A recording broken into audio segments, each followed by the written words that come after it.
On a réussi à mettre en évidence la spécificité des vagues de chaleur au Sénégal et au Sahel dans sa globalité, qui sont très différentes de ce que l'on peut observer dans les latitudes tempérées. Nous avons aussi mis en évidence le fait que dans le futur, en lien avec le réchauffement climatique, ces événements de vagues de chaleur vont fortement augmenter et s'intensifier.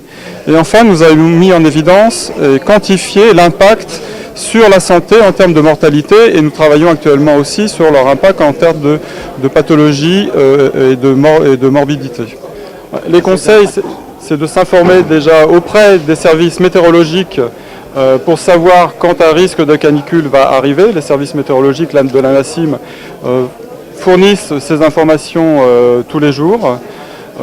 Et ensuite, c'est de prendre des précautions, de ne pas s'exposer de manière inconsidérée au soleil, de s'hydrater avant même d'arriver à des phases de forte déshydratation, et plus généralement de se protéger de la chaleur et du soleil. Les membres du projet vont produire les rapports et nous aurons à cœur en tout cas de les exploiter au niveau interne d'abord, entre l'UFR, SAT et l'Université Gaston Berger.